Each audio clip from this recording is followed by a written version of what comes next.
Marami kaya ang humahabol sa pagbili ng mga paputok at pailaw sa Bukawi, Bulacan para sa bagong taon mamaya? Alamin sa pagtutok ni Dano Tingkungko live mula sa Bukawi. Dano? Ivan, ito na nga ngayong bisperas ng bagong taon. Kanya-kanyang habol ang marami makapamili ng mga paputok at pailaw sa tinaguriang kabisera ng mga paputok sa bansa, ang Bukawi dito sa Bulacan. Ilang oras bago ang pagpapalit ng taon, pababa na rin ang presyo ng mga paputok. Gaya ng 16-shot aerial firework na mabibili sa iba't ibang mga pangalan pero iisa rin lang ang estilo ng tirada.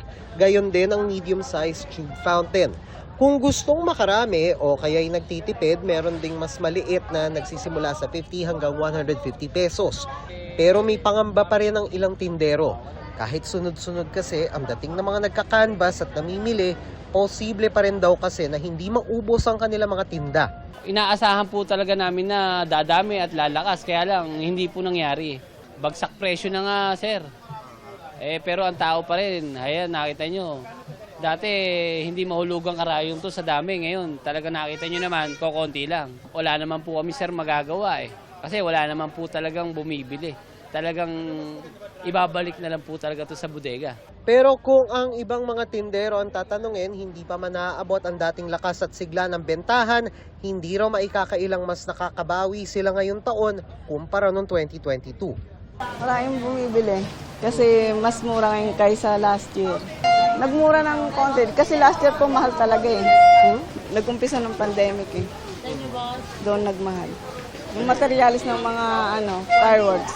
Ang ilang mga suki, bukod sa presyo, may mga personal ding tradisyon na gustong simulan o kaya'y gustong balikan.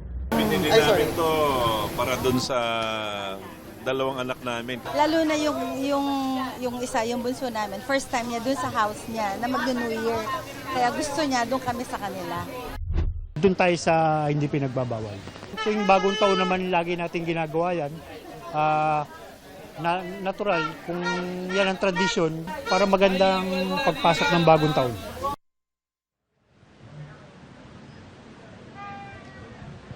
At Ivan, kahit ngayon na papalubog na ang araw, tuloy-tuloy pa rin yung dating ng ilang mga namimili o humahabol na makapamili ng mga paputok dito sa Bukawi. Yan ay kahit umulan simula pa kaninang alas 5 ng hapon.